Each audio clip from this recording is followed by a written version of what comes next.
ইরানে গিয়ে আটক উইমেন খ্রিস্টিয়ান কলেজের অধ্যাপক ফাল্গুনী দে। ইসরায়েলের হানার মুখে এই মুহূর্তে কি অবস্থা তেহরানের, তার সঙ্গে কথা বলেছেন আমাদের প্রতিনিধি আবির দত্ত। আপনি এখন কোথায় আছেন? তেহরান। চারিদিকে এই সকালবেলা বা রাত্রিবেলা সেখানে চারিদিকে কি ছবি দেখছেন? কাল রাত্রে সারা রাত আবার বম্বিং হয়েছে। আচ্ছা, কাল সারা রাত আবার বম্বিং হয়েছে। পাশ দিয়ে ড্রোন উড়ে যাচ্ছে, আমি পাচ্ছি জানলার পাশ দিয়ে ড্রোন উড়ে যাচ্ছে। কতটা আতঙ্কের পরিস্থিতি তৈরি হয়ে রয়েছে, মানে বাইরে তো বেরোনো যাচ্ছে না। ভয়ঙ্কর, এটা ভয়ঙ্কর না। বাইরে বেরোনো যাচ্ছে, এমন নয় যে বাইরে বেরোনো যাচ্ছে না, কিন্তু মসজিদ দিনের বেলা ঠিক আছে, রাত্রে বেলার দিকে এরা বেশি আক্রমণ করছে। আচ্ছা, আমি কালকে এমবাসি গেছিলাম, কিন্তু এমবাসি এখনো পর্যন্ত কোনো সেরকম কথা বলতে পারছে না, ঠিক আছে? কারণ এমবাসি আমাদেরকে বারবার বলছে ধৈর্য ধরুন। হ্যাঁ, কিন্তু ধৈর্য কত ধরা যায়? তো এই হচ্ছে পরিস্থিতি। মূলত কি কাজে গেছিলেন আপনি? কি কাজে গেছিলেন?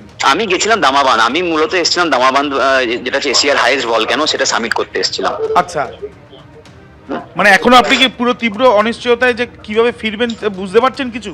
হ্যাঁ, বুঝতে পারি, এক্স্যাক্টলি তাই, একদমই তাই। বুঝতে পারছি না কিভাবে ফিরবো, কারণ রাশিয়া, আমেরিকা এরা সবাই নিজের দেশের লোকজনদেরকে নিয়ে চলে গেছে, কিন্তু ইন্ডিয়া কেন আমাদেরকে এয়ারলিফট দিচ্ছে না? Government of India should try for airlifting than Indian nationals. ফলে বুঝতে পারছেন ফাল্গুনীদের প্রতিটা মুহূর্ত এই মুহূর্তে অনিশ্চয়তার মধ্যে দিয়ে কাটছে। এবার যে কলেজে তিনি অধ্যাপনা করেন সেই কলেজের এক কর্মী কি বলছেন দেখুন। কলেজে উনি প্রফেসর, জিওগ্রাফি ডিপার্টমেন্টে। উনি 2 বছর হয়েছে উনি এখানে জয়েন করেছেন। কি জানতে পারলেন উনি কোথায়? ইরানে উনি আছেন, এটা জানতে পেরেছি। গতকাল থেকে যোগাযোগ করা যাচ্ছে? কোনো যোগাযোগ হচ্ছে না ওনার সাথে, বাড়িতেও কোনো যোগাযোগ হচ্ছে না। এই জন্য উনি চাইছেন কোনো মিডিয়া থ্রু দিয়ে যদি ওনাকে কিছু সরকারের তরফ থেকে কিছু যদি হেল্প পাওয়া যায় তাহলে ভালো হতো। মানে উনি ফিরবেন কবে বা যোগাযোগ করবেন কবে বলতে পারছেন না, কিছু জানা যাচ্ছে না, এখান দিয়েও আমরা কিছু জানতে পারছি না।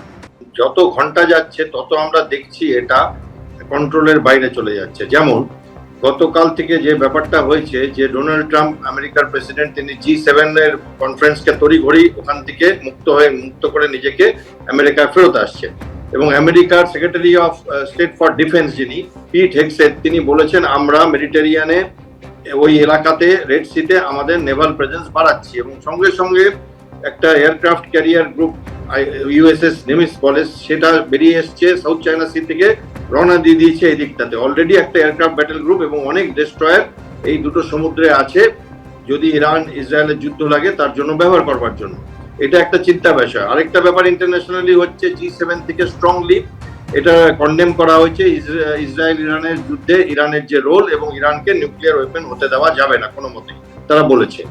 এবং ইন্টারন্যাশনাল অ্যাটমিক এনার্জি এজেন্সি তারা বলেছে যে লিক রেডিয়েশন হয়েছে, এখন অবধি কোনো ক্ষয়ক্ষতির সম্ভাবনা নেই, ওই সাইটের কাছাকাছি আছে, কিন্তু পরে আরো খারাপ হতে পারে। ডোনাল্ড ট্রাম্প একটা ট্রুথ বলে সোশ্যাল মিডিয়াতে টুইট করেছেন, সবাই তেহরান ছেড়ে অবিলম্বে পালান। এটা উনি কেন বললেন কেউ বুঝতে পারছে না, ঘটনা সত্যিই জটিল হয়ে যাচ্ছে। এবং ভারতবর্ষের এক্সটার্নাল অ্যাফেয়ার্স মিনিস্ট্রি একটি মেসেজ দিয়েছেন যে যারা ইরানে আছে ভারতবর্ষের মানুষ বা পার্সন অফ ইন্ডিয়ান অরিজিন, যারা ইরানের সিটিজেন হয়ে গেছে, তারাও যদি ভারতবর্ষের হন তারা সেফ জায়গায় চলে যান, এবং ভারতবর্ষে ইভাকুয়েশন প্রসেস যখন শুরু করবে সর্বাগ্রে অধিকার দেওয়া হবে ছাত্রদের, ভারতীয় ছাত্রদের, তাদের ইভাকুয়েশন করা হবে। প্রায় 2 থেকে 3 হাজার ছাত্র ওখানে আছে।